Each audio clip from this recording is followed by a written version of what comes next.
Ladies and gentlemen, welcome to the Arrowhead Pharmaceuticals conference call. Throughout today's recorded presentation, all participants will be in a listen-only mode. After the presentation, there will be an opportunity to ask questions. I will now hand the conference call over to Vincent Anzalone, Vice President of Investor Relations for Arrowhead. Please go ahead, Vince. Thanks, Sydney. Good afternoon, everyone. Thank you for joining us today to discuss Arrowhead's results for its fiscal first quarter ended December 31st, 2019. With us today from management are President and CEO, Dr. Christopher Anzalone, who will provide an overview of the quarter, Dr. Bruce Given, our Chief Operating Officer and Head of R&D, who will discuss our clinical programs, and Ken Myszkowski, our Chief Financial Officer, who will give a review of the financials. In addition, we welcome 3 new members to the management team. Jim Hazard, our Chief Commercial Officer, Dr. Javier San Martin, our Chief Medical Officer, and Dr. Kurt Bradshaw, our Chief Scientific Officer. Dr. San Martin and Mr. Hazard will be available during the Q&A session of today's call.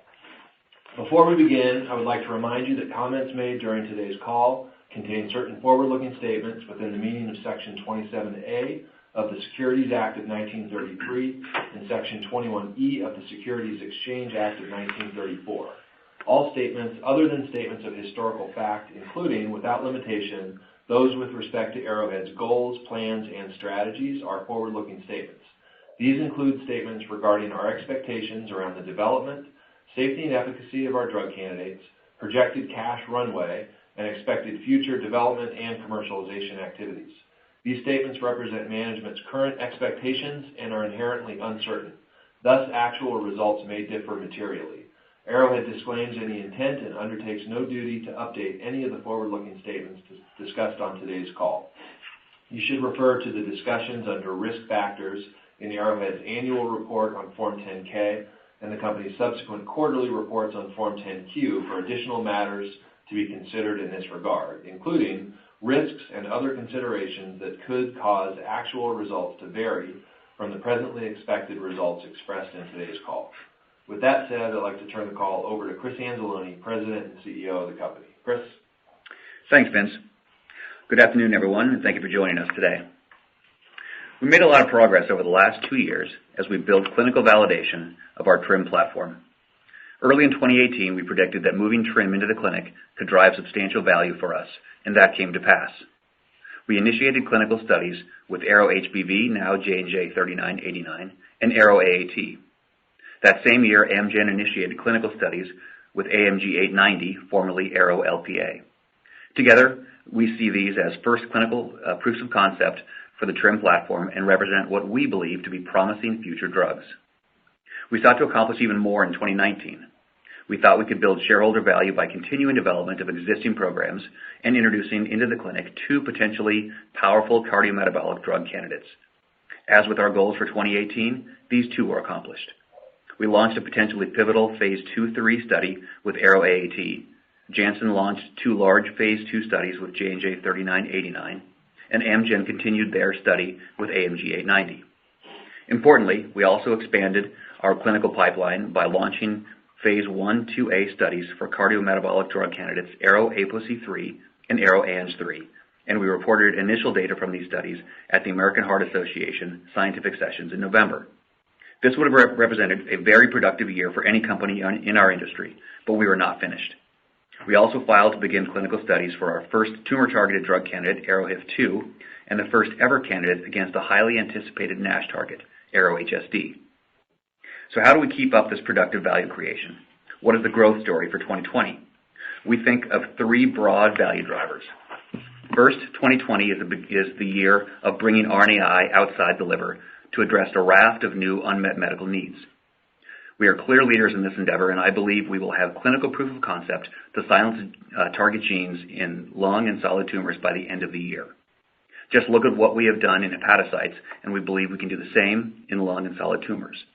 This model of rapidly expanding our pipeline in new cell types could offer powerful new options for countless patients and enables the promise of continued value growth. Second, we are looking to advance multiple liver-targeted programs into mid- and late-stage studies, including up to 3 potentially pivotal clinical trials. And third, we expect to continue to expand the reach of the TRiM platform and enable access to an important new cell type, skeletal muscle. It will mean a lot to our business if we are able to execute in these areas. By the end of the year, we could have 10 TRiM-enabled drug candidates in the clinic, 8 of which could be wholly owned, targeting up to 4 different cell types with up to 3 candidates in potentially pivotal studies. Let those numbers sink in for a moment. I don't believe there is a company our size anywhere with this type of reach, and remember that this is all built on a single scalable platform. As you know, however, we are only getting started. I believe those 10 clinical candidates could double to 20 just a few years later.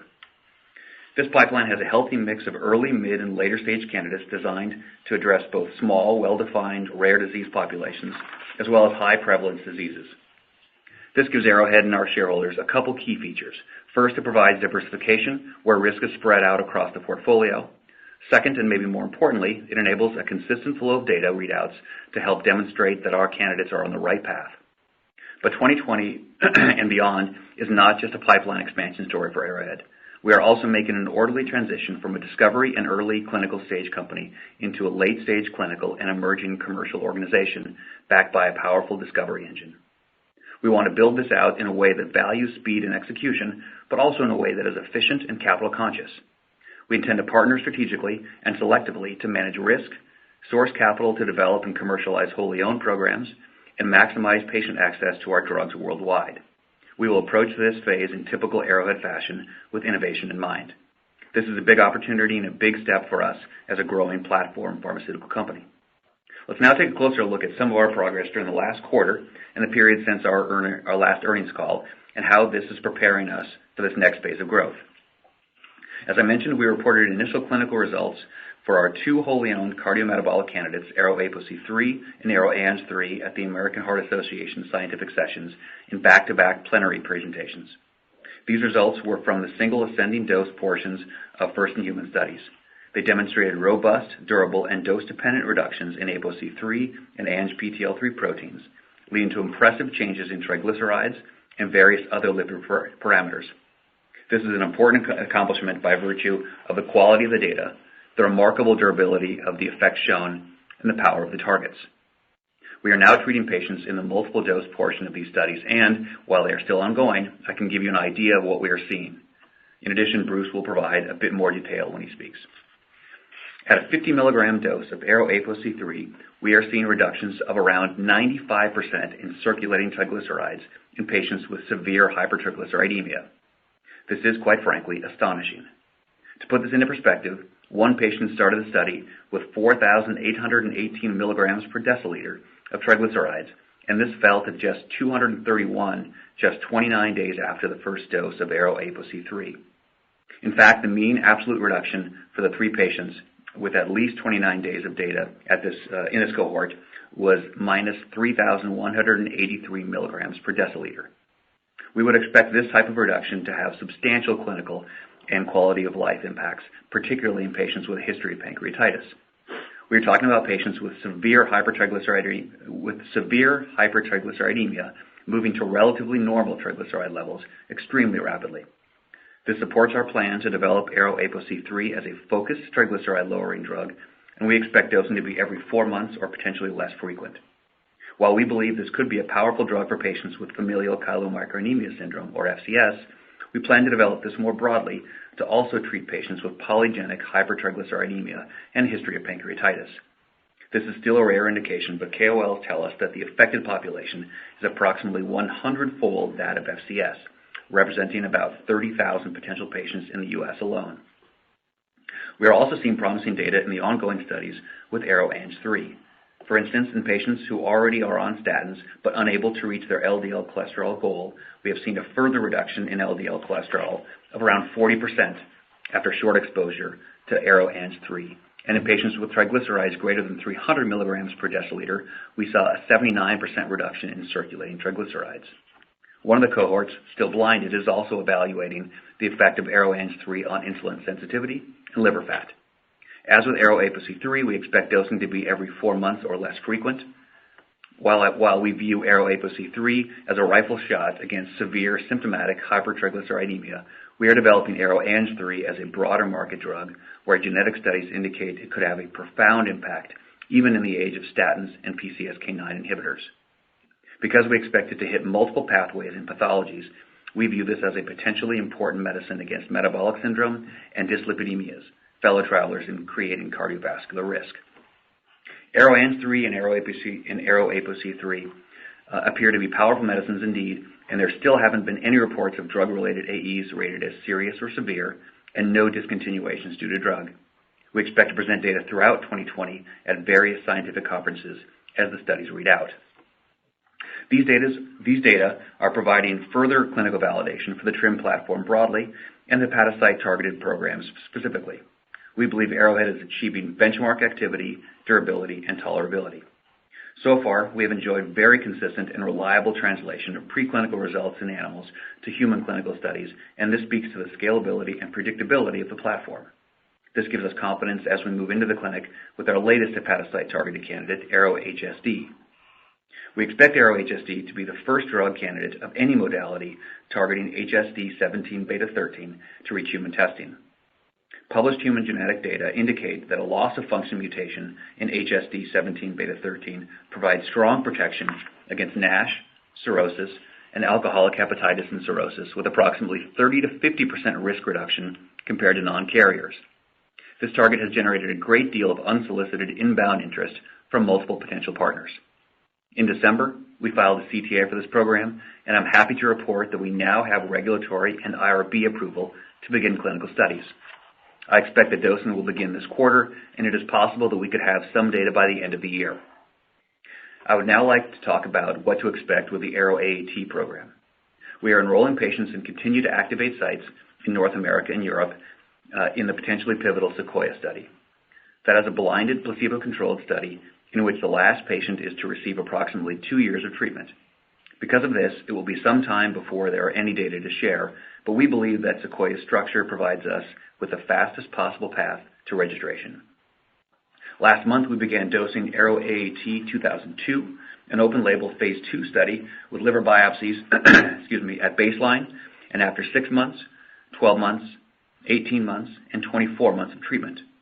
The first cohort is fully enrolled, so we expect to have the first 6-month repeat biopsy data by fall, and we hope to share at least some aspects of those data publicly by the end of the year. As we've discussed extensively in the past, we believe that for RNAi to truly transform medicine, it needs to be applied in tissues outside the liver. We made important progress over the past months, and as I stated earlier, we see 2020 as the year we establish clinical proof of concept for TRiM-enabled RNAi beyond hepatocytes. In December, we filed an IND for ARO-HIF2, our first tumor-targeted candidate against renal cell carcinoma. HIF2-alpha is a well-validated target for the clear cell form of RCC, so we are very excited about ARO-HIF2 and what it can mean for patients. The delivery technology we are employing is designed to get into other solid tumors as well, rather than specifically RCC. As such, establishing clinical proof of concept that we are silencing HIF2-alpha in the current study could represent an important value inflection point.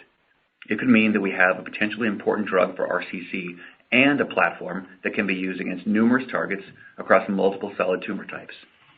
Once we achieve clinical proof of concept, our model is to rapidly expand our pipeline with additional candidates focused on new tumors against a variety of oncology targets, some of which may be heretofore undruggable.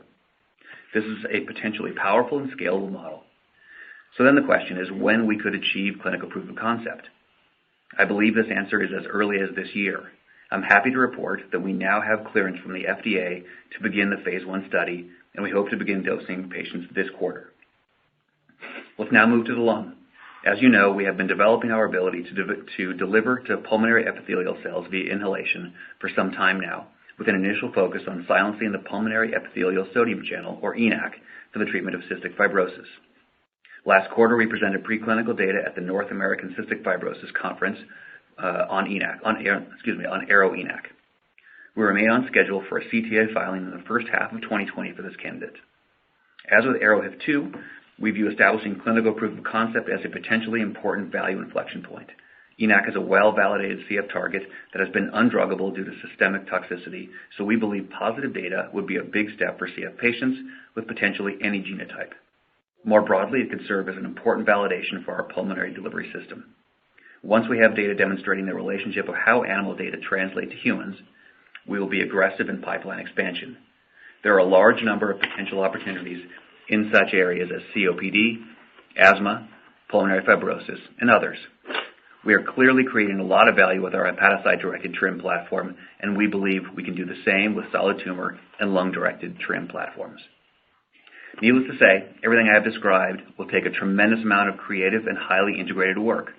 For instance, during the remaining 11 months of 2020, we hope to have up to 3 end-of-phase 2 meetings with FDA and EMA for Aro Aet, Aro Ang3, and Aro ApoC3, file 2 to 3 new CTAs, have clinical data readouts across most of our existing clinical programs, create our first program targeting skeletal muscle cells, continue working on next-generation undisclosed programs, and start to build out a pre-commercial infrastructure. Toward these ends, we expanded our senior management team with the hiring of seasoned biotech and pharma leaders, Dr. Javier San Martin as Chief Medical Officer, Dr. Kurt Bradshaw as Chief Scientific Officer, and Jim Hazard as Chief Commercial Officer. These additions have already been impactful to Arrowhead and give us confidence that we can maintain our innovative culture as we continue to grow. We wanted leaders with proven track records of running effective discovery, development, and commercial programs in rare and high-prevalence disease areas. Together, they have been responsible for dozens of INDs, small and large clinical studies, NDAs, commercial launches, and product marketing campaigns. Kurt joined us from Toll9, a company he co-founded to develop novel antibody conjugates for immuno-oncology. Prior to that, he was with Solstice Biologics, Traversa Therapeutics, Covix Research, Ligand Pharmaceuticals, and Abbott Laboratories. Javier joined us from Ultragenyx, where he was Senior Vice President and Head of Global Clinical Development. Prior to that, he held clinical development roles at Alder Biopharmaceuticals, Amgen, and Eli Lilly, after beginning his career at CEMIC University Hospital in Buenos Aires as attending physician in internal medicine. Jim joined us from Coherus Biosciences, where he was Senior Vice President of Marketing and Market Access. Prior to that, he was with Medivation, Amgen, and Schering-Plough. We also appointed Dr. Marianne de Backer as a new independent director. She is currently Executive Vice President, Head of Global Business Development and Licensing, and a member of the Executive Committee of the Pharmaceuticals Division of Bayer AG. We got to know Dr. de Backer when she was Global Head of Business Development at Janssen, and we were negotiating our partnership with them. Her passion for finding new innovative medicines for patients, broad technical background, and deep experience in hundreds of transactions make her a great fit as part of our board of directors. Of course, in addition to great talent, our work requires capital. Toward that end, we improved our balance sheet and extended our cash runway with the financing last quarter with gross proceeds of approximately $267 million. Clearly, there's a lot going on at Arrowhead, and we had another quarter of impressive execution.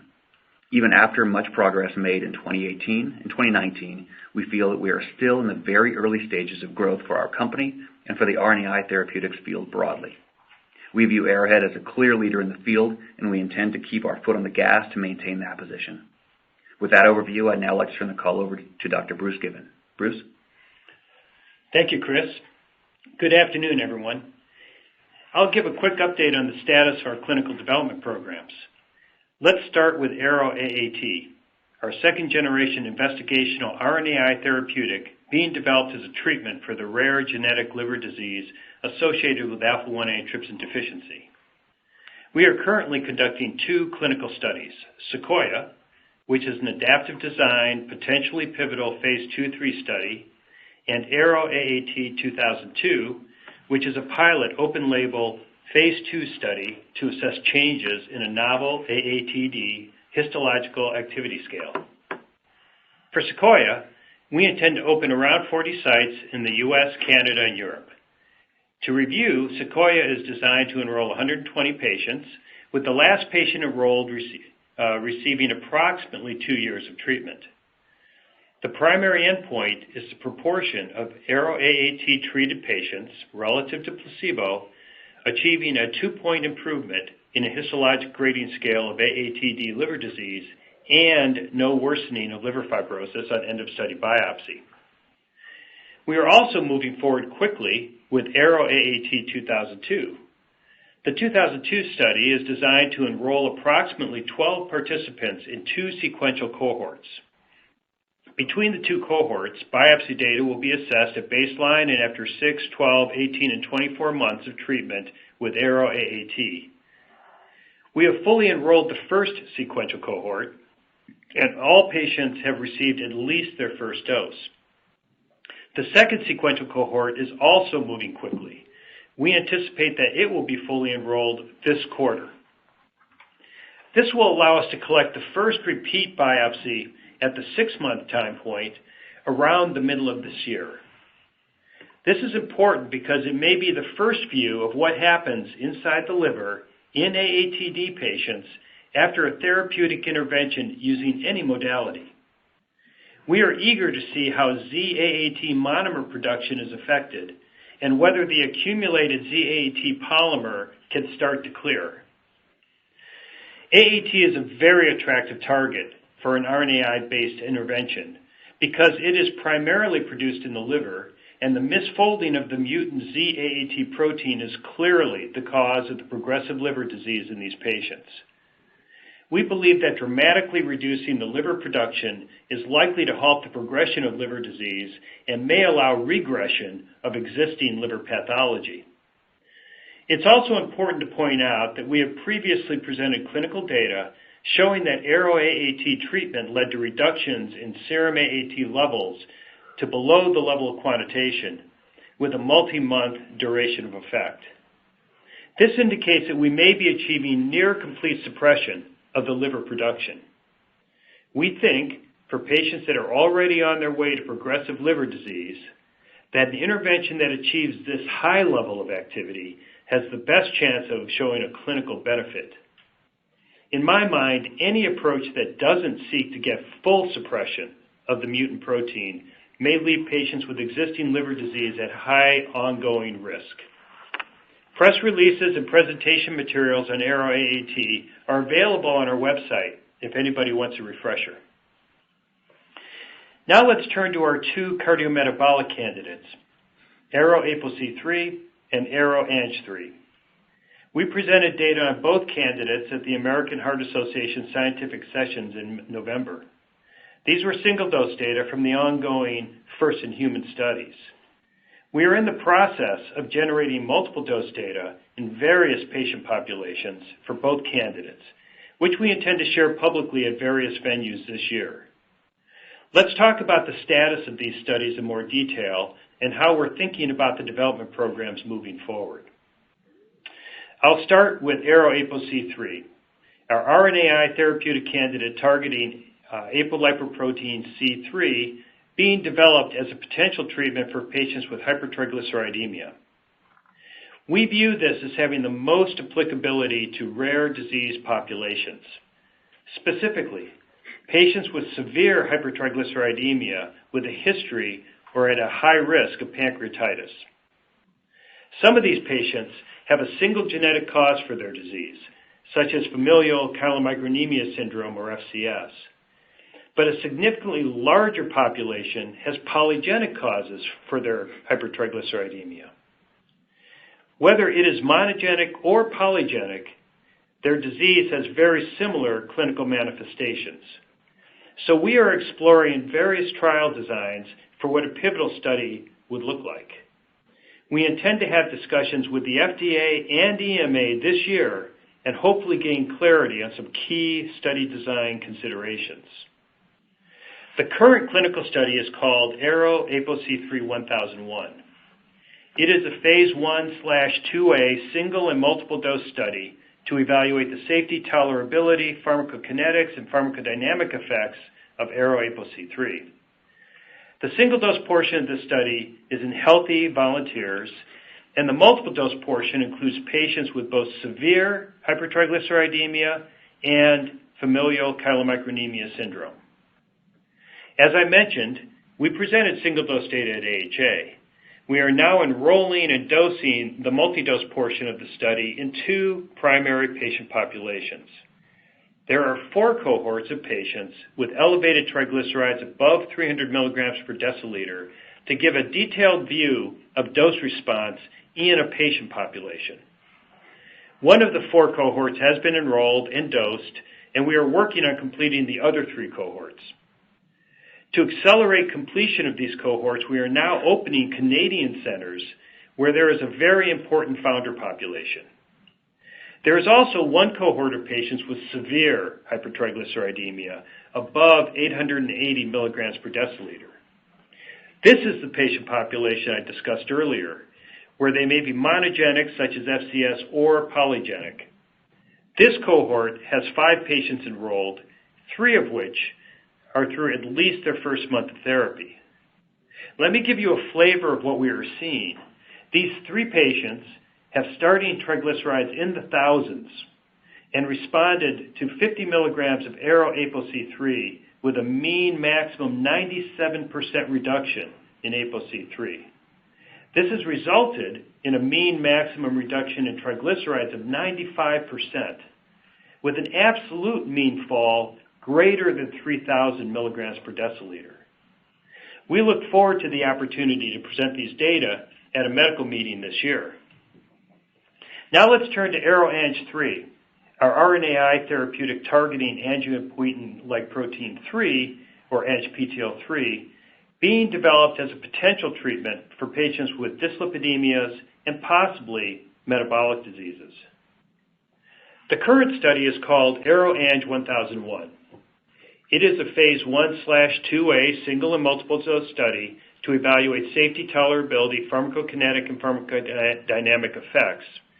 The single-dose portion of the study is in adult healthy volunteers. The single-dose data was presented at AHA in November and received a good amount of attention. We are now conducting the multiple-dose portion, which includes patients with various types of dyslipidemia, including patients on a stable statin regimen with persistently elevated LDL cholesterol, patients with heterozygous or homozygous familial hypercholesterolemia, patients with hypertriglyceridemia, and patients with non-alcoholic fatty liver disease. The familial hypercholesterolemia cohorts are almost at full enrollment, and all of the other cohorts are already fully enrolled. To give a sampling of patient data here, at doses of 2 or 300 milligrams, mean maximum percent reductions in ANGPTL3 approach 90%. Mean maximum triglyceride reductions in the high triglyceride cohort approach 80%, and mean maximum reductions in LDL cholesterol in the various LDL cohorts are averaging around 40%. It is important to note that most of the patients in these cohorts are already on maximal medical care consisting of statins, plus or minus ezetimibe, with PCSK9 inhibitors in some. This study will yield data throughout the year, and we intend to provide various data readouts at different academic venues. From a safety and tolerability perspective, both ARO-ANG3 and ARO-ApoC3 continue to look similar to our other TRiM candidates, with the most common AEs being headache, respiratory tract infections, and injection site reactions without drug-related discontinuations. We feel very good about the data generated to date and are eager to share additional data once they are mature enough. The unique challenge for Arrowhead concerning data release is that TRiM-enabled RNAi therapeutics have such long duration. 2 doses tend to give us 6 months or more of activity, so follow-up times are much longer than for small molecule drugs or monoclonal antibodies. It's a good problem to have, because that duration gives our RNAi candidates a very attractive product profile, but it does make data release and abstract writing, for instance, challenging. I now want to give a brief update on where we are with our newest clinical candidates. ARO-HIF2 is our candidate against the target HIF2 alpha being developed to treat clear cell renal cell carcinoma. We filed an IND in December to start a phase 1 dose range finding study in up to 18 clear cell RCC patients that have been refractory to VEGF-targeted or checkpoint inhibitor therapy. The primary objectives of this study will be determination of a phase 2 dose and safety. Secondary objectives will include pharmacokinetics and then efficacy based on RECIST criteria using either CT or MRI imaging. A key exploratory objective for ARO-HIF2 will be gene target knockdown in the tumors using tumor biopsy. The IND was activated within the normal 30-day clock, and we are in the process of initiating sites. Our goal is to have the first patient dosed around the end of the first quarter. Aro-HSD is our new investigational candidate targeting HSD17-beta-13 for the potential treatment of alcohol and/or non-alcohol-related liver disease. Published GWAS data have indicated that loss-of-function mutations in the HSD17B13 enzyme provide the strongest known genetic protection against NASH cirrhosis and alcoholic hepatitis and cirrhosis. It has also generated a considerable amount of unsolicited inbound interest from large pharmas that are active in the NASH space. In our view, it is the most sought-after target for NASH at the moment. We filed a CTA in December to begin a phase 1/2A single and multiple dose escalating study to evaluate safety, tolerability, pharmacokinetics, and pharmacodynamic effects of Aro-HSD in normal healthy volunteers, as well as in patients with NASH or suspected NASH. Additional exploratory objectives include assessment of various measures of drug activity using liver biopsy. We now have regulatory and IRB clearance, and we are working to dose our first normal volunteers this quarter. As with AAT, HBV, ApoC3, and ANGPTL3, we are once again the first RNAi company in the clinic against a very exciting target. With that brief review of our clinical programs, I'd like to turn the call over to Ken Myszkowski, Arrowhead's Chief Financial Officer. Ken? Thank you, Bruce, and good afternoon, everyone. As we reported today, our net loss for the quarter ended December 31st, 2019 was $2.7 million, or 3 cents per share, based on 97.1 million weighted average shares outstanding.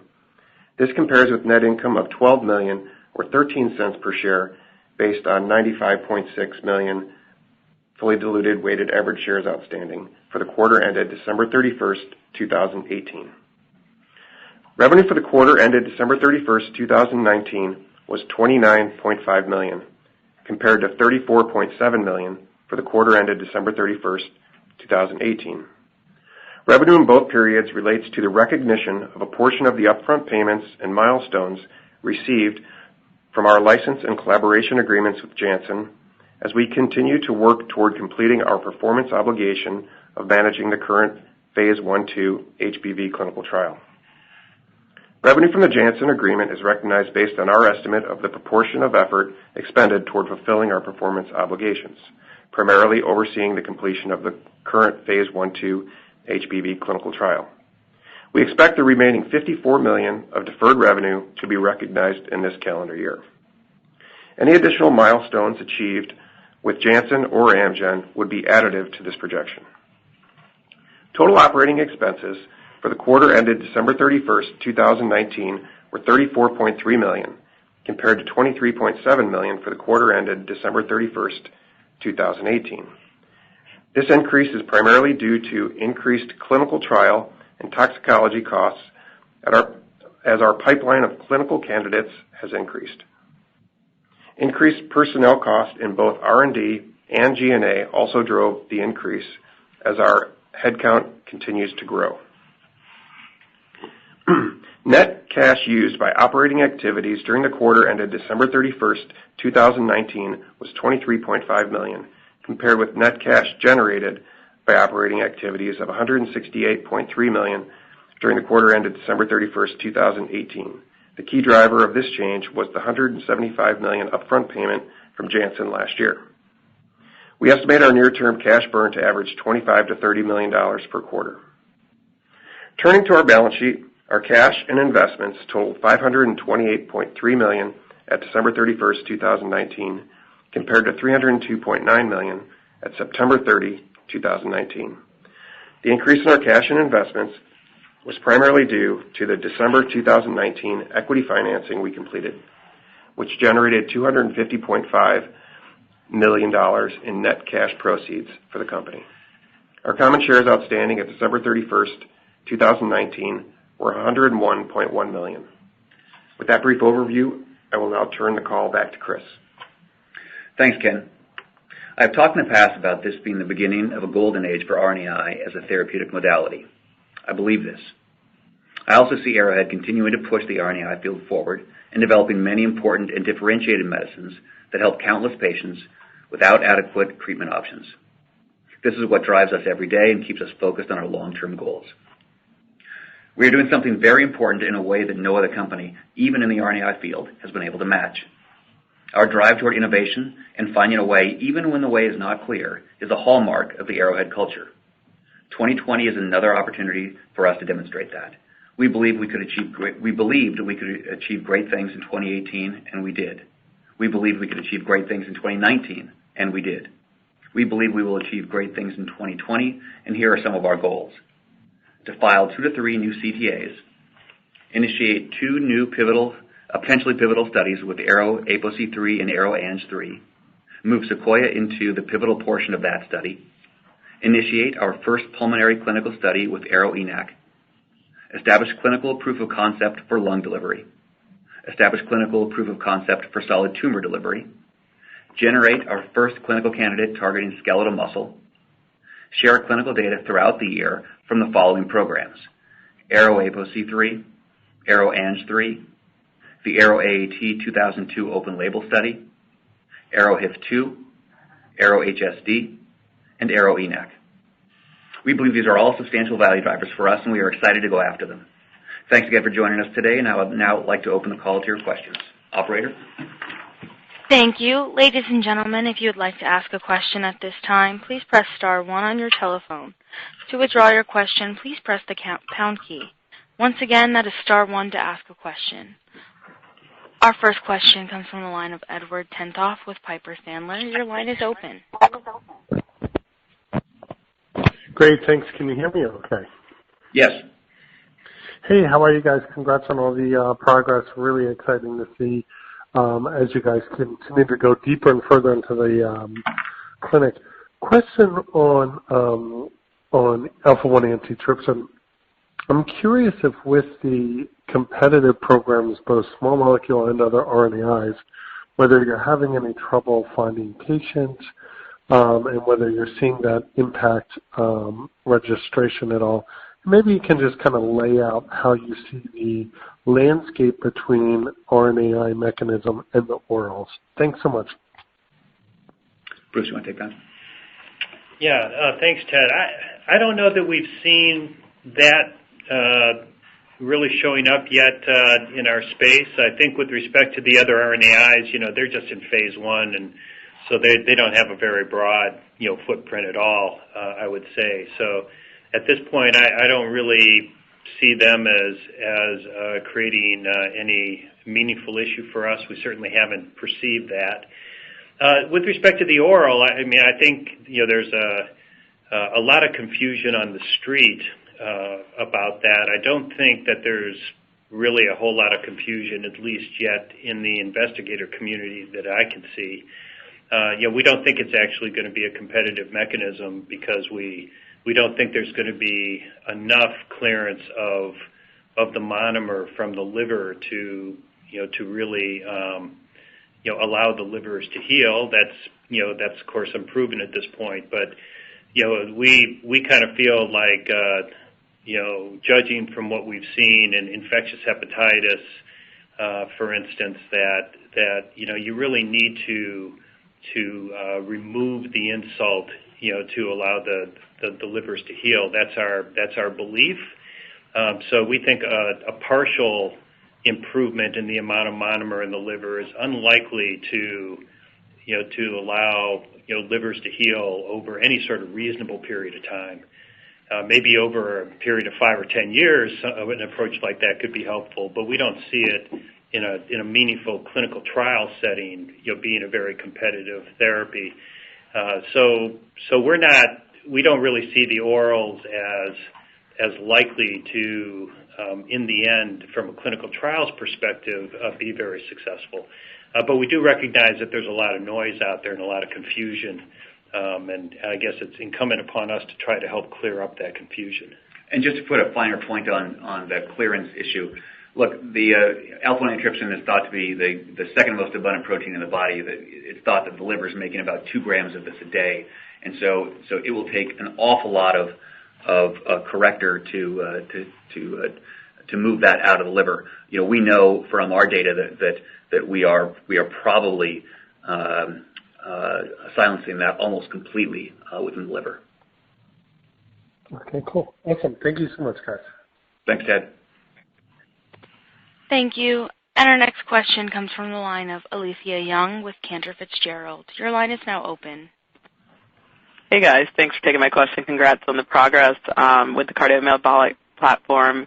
Maybe a couple from me. One, I was intrigued by your HSD commentary and the partnership interest.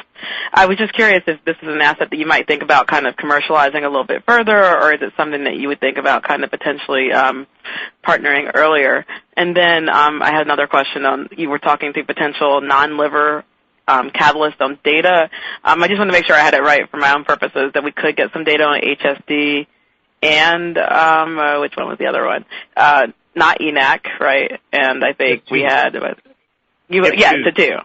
HIF2, right? So you have HIF2. So that's the second question. And the third question is I just want to talk a little bit more about kind of ENaC in general. Do you guys, maybe talk a little bit why, like Vertex obviously studied it, in the past, and why do you think RNA is a superior approach there as well? Thanks. Okay, so let's start with the HSD partner or no partner. So we're in a good spot here. We've got plenty of capital. We've got good experience running early to mid stage clinical programs, and we've got a good track record of conducting those rapidly. So there's no pressure on us to partner that anytime soon, and we are happy to move into the clinic on our own on that. Having said that, as with all of our other programs, we are happy to look at the landscape and make a good decision about partner versus no partner. As we've talked about in the past, look, we've got the embarrassment of riches here in that we've got a machine that will churn out clinical candidates quite quickly, and no company, much less a company our size, but I don't think any company could commercialize all of the potential drug candidates or potential drugs that we're going to be creating, and so there will be partnering going forward. Absolutely. The question is which one of these assets we're going to partner, and when we're going to partner it, and how we're going to partner it. So we are certainly open over time to partnering some of our programs. We just don't know. At this point, it's not clear. When or if we would partner HSD. We'll just keep our eyes open on that one. We're excited to start dosing that study shortly. As I mentioned, we've got clearance to move forward, and so my expectation is that we'll start dosing that this quarter. And now to merge into your second question about data, look, it's probably a bit too early to guide to data release this year. We talked about some goals, and it's certainly our goal to have data in our hands from HSD, from ENaC even, and from HIF2 alpha. Are those data mature enough to present publicly? We'll just have to see, and we'll certainly guide when we are in the clinic long enough and we have a good idea about how much data we're going to have by the end of the year. But we certainly feel good that we're going to have data internally for all those programs by the end of the year. And we'll just see how much we can share by the end of the year. We are certainly motivated to get it out as quickly as we can. We'll put it that way. And regarding ENaC and prior failures there, Bruce, you want to talk about the biology of that? Yeah, no, that's great. So Alethia, this has been a pharma target for a long time, and people have been trying to develop small molecule ENaC inhibitors. They have been able to develop small molecule ENaC inhibitors. It's not been that difficult to come up with small molecules that can do it. The problem has been that ENaC is also very, very important in the distal tubule of the kidney, and it controls potassium in the blood. So the goal was always to try to figure out some way to keep the small molecule inhibitor in the lung and keep it out of the bloodstream. And in so doing, try to get the benefits of ENaC inhibition in the lung without creating hyperkalemia, which is potentially fatal. And every single effort so far has failed. And you'll remember, that Perion developed, an inhaled, ENaC inhibitor that GSK licensed and gave up on and failed, gave it back to Perion, and Vertex wrote a big check and bought it again and took it into the clinic, and they also failed. So,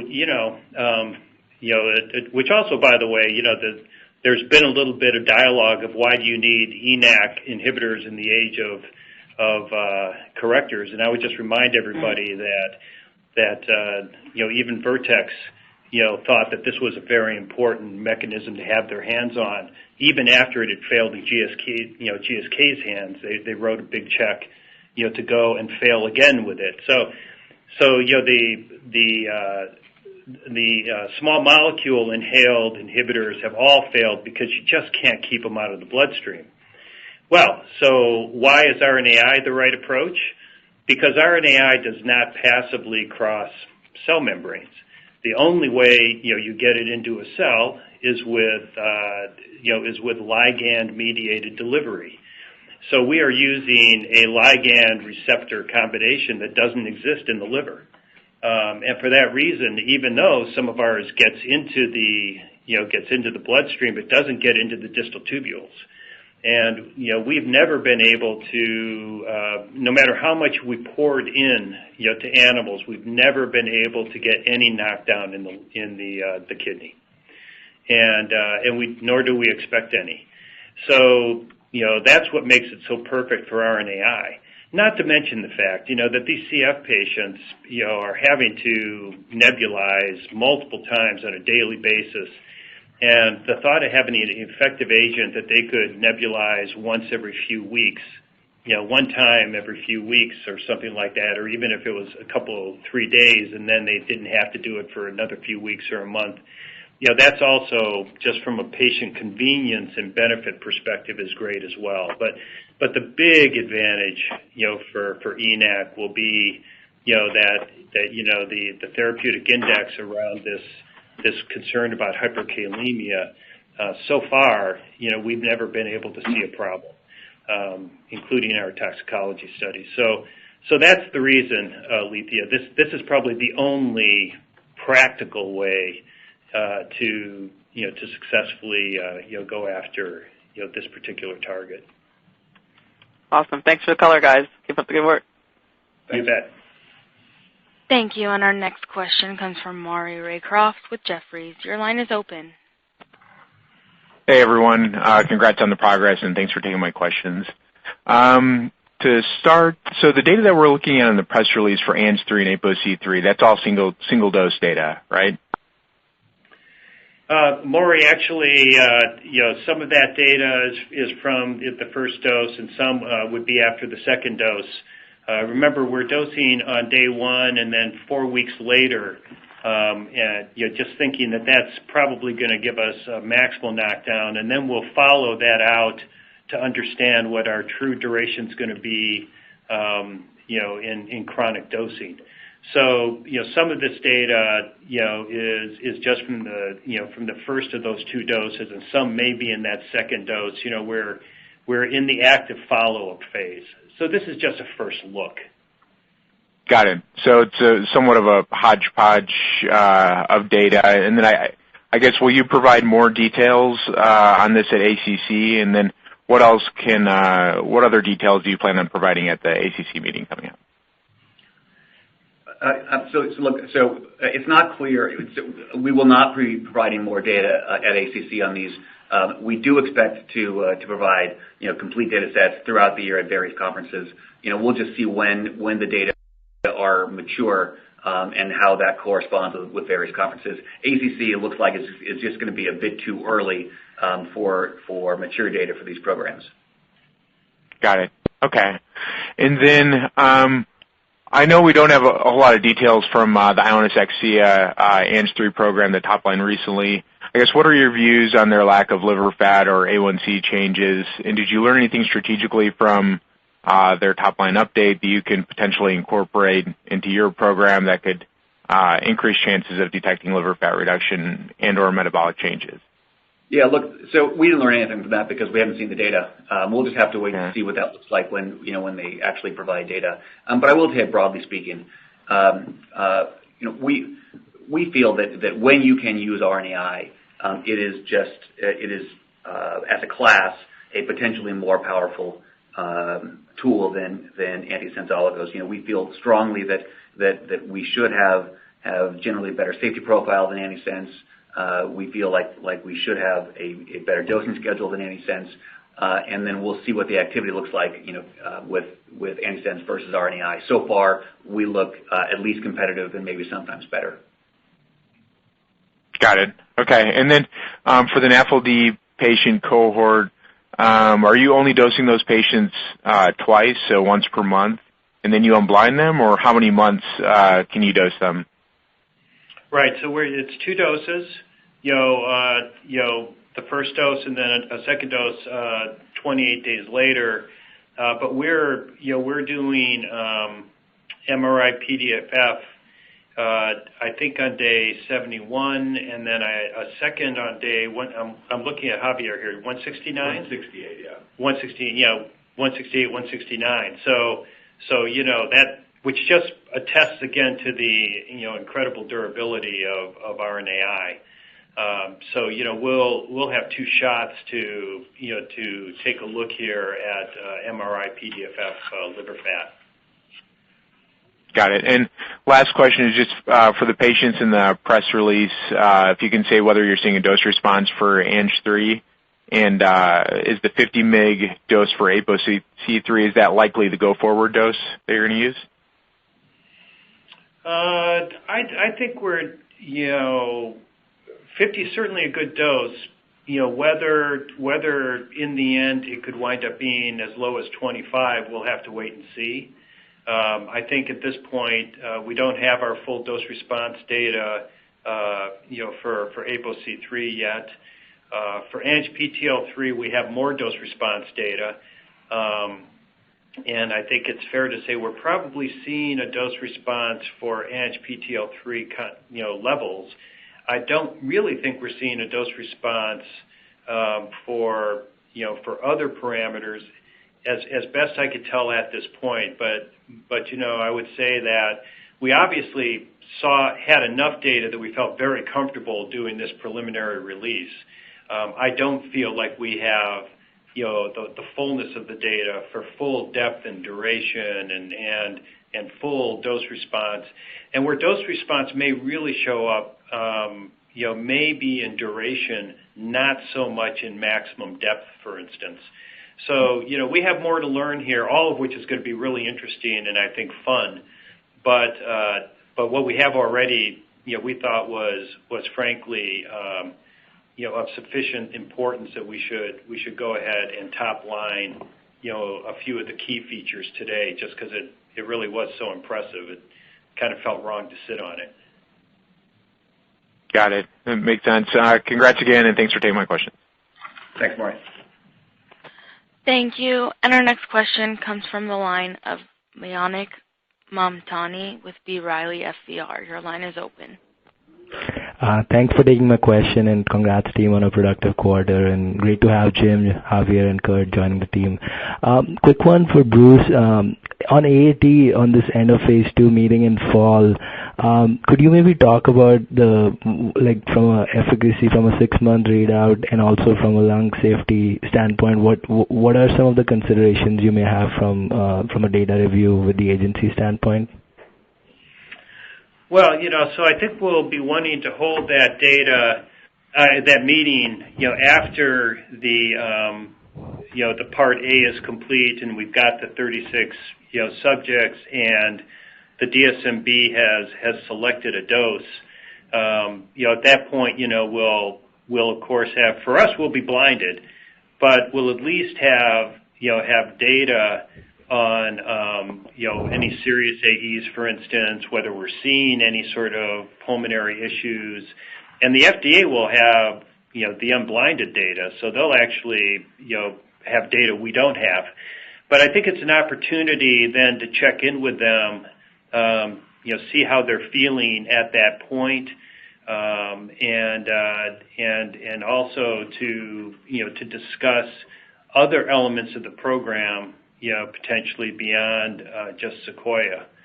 We do have some other ideas of other things that we think would be potentially valuable to discuss with them at that point.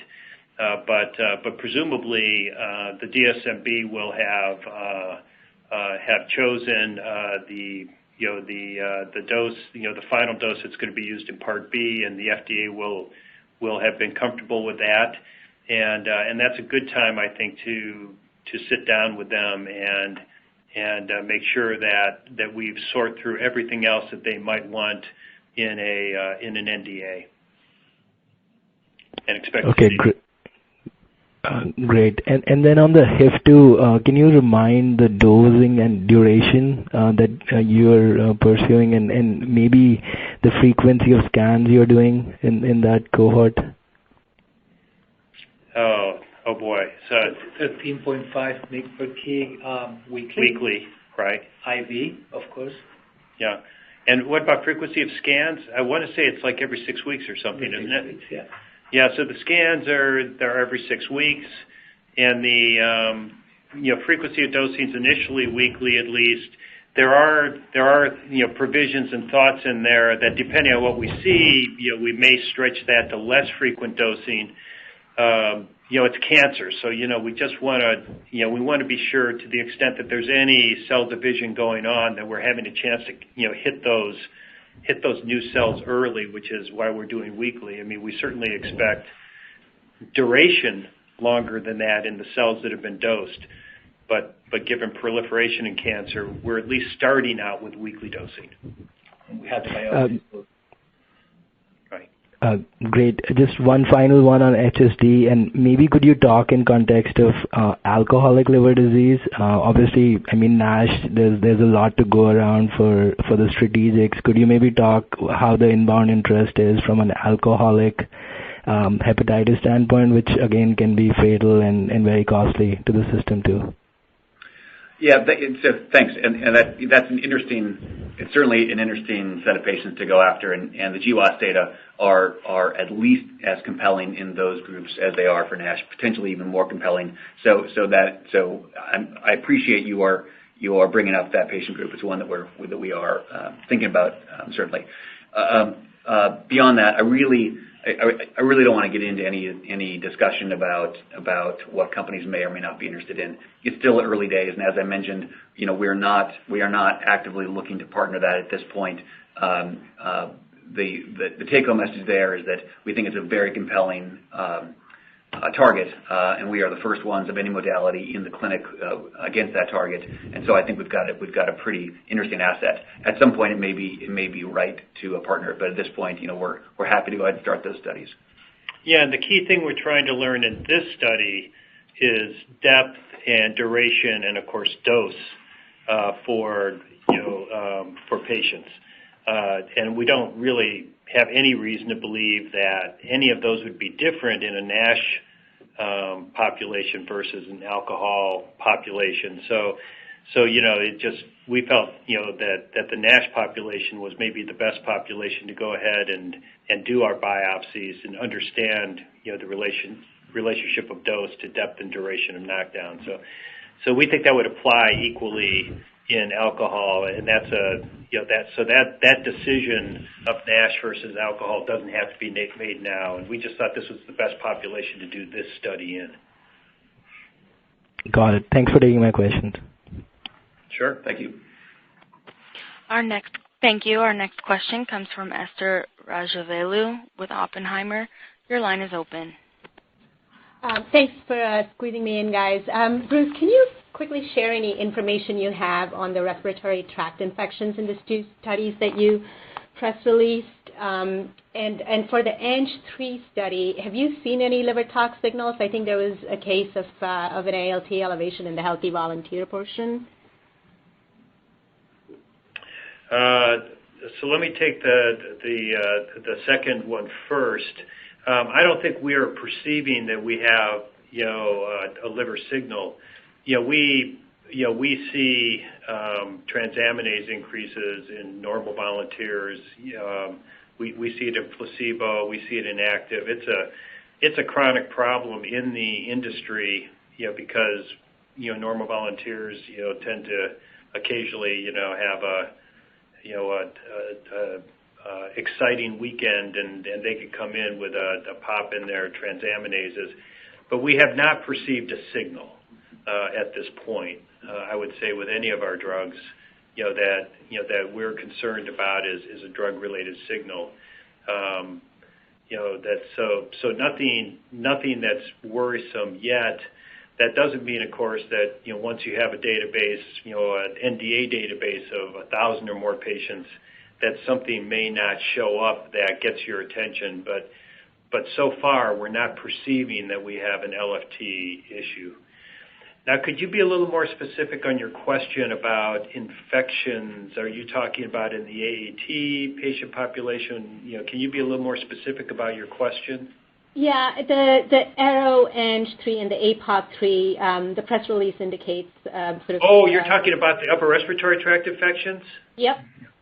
Yeah, I think that those are probably going to turn out to be no different than placebo. So in any clinical trial, your most common adverse effects in placebo patients tend to be headaches and respiratory infections. And, this has been true in all of our clinical studies, that it's always been that way. And so far, they've never differentiated from placebo when the studies were unblinded. But in a fair balance way, we're just seeing what the most commonly reported AEs are that we've seen. But we don't know yet whether it's any different from placebo or not. And if I were a betting man, I would bet that the upper respiratory tract infections will be the same between placebo and drug. But I can't say that with certainty at this point. Gotcha.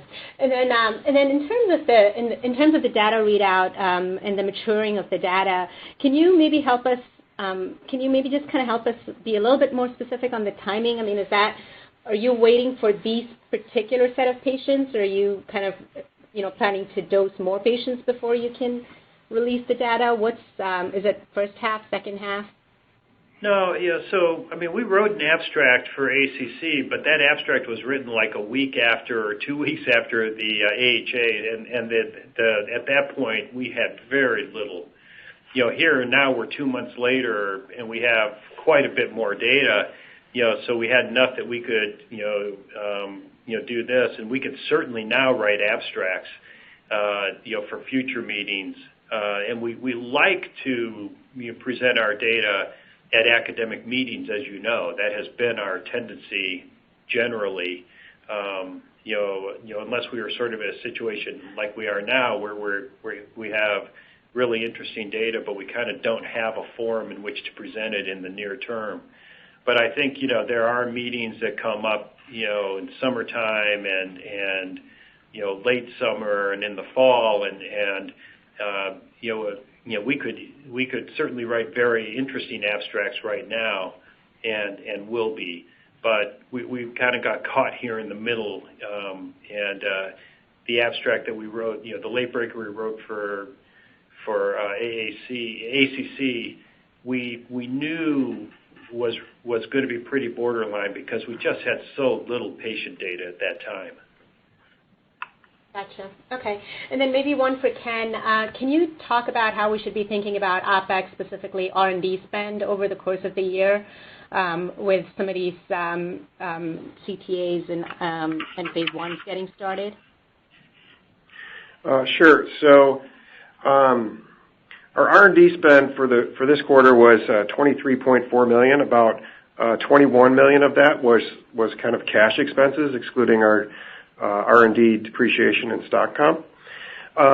You will see that increase throughout the year.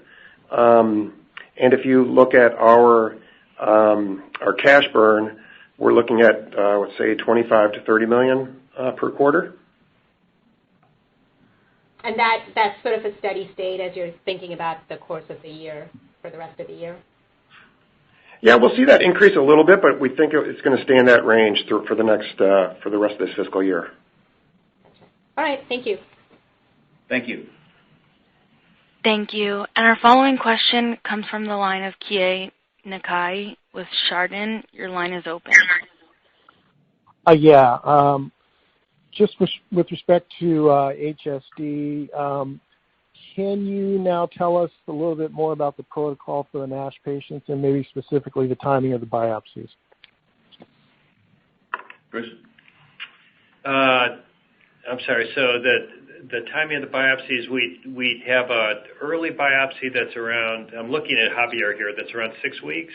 6 weeks. And then we have the second and then a different cohort that has a later biopsy that I want to say is around 12 weeks or so. Do you remember exactly, Javier?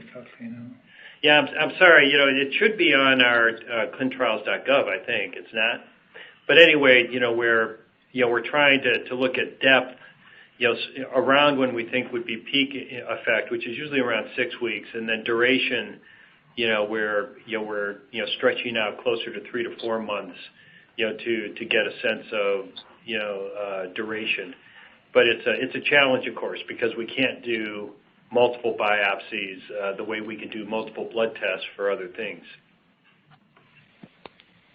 Okay, and I think you've clarified this now with the comments, Bruce, but the reason for the early glimpse of the data from ANG3 and ApoC3 in the press release was because you weren't going to have anything you're going to be able to present at ACC, and you're not certain of when the next scientific meeting where you'll have some data to present at. Yeah, I suspect that we'll have an opportunity around mid-year would be my guess. Would be when we're likely to do it. If there's an opportunity earlier, I'm sure we would. Just because there's already, I think, pretty interesting data to show. But the next set of cardiology / lipid meetings that at least are on our radar screen right now show up around the middle of the year. Yeah, and your interpretation is right. As Bruce mentioned, we just didn't have very much data by the deadline of the abstract submission for late breakers for ACC, and so now we're sort of in this no man's land for the next several months, and we're sitting on some very exciting data.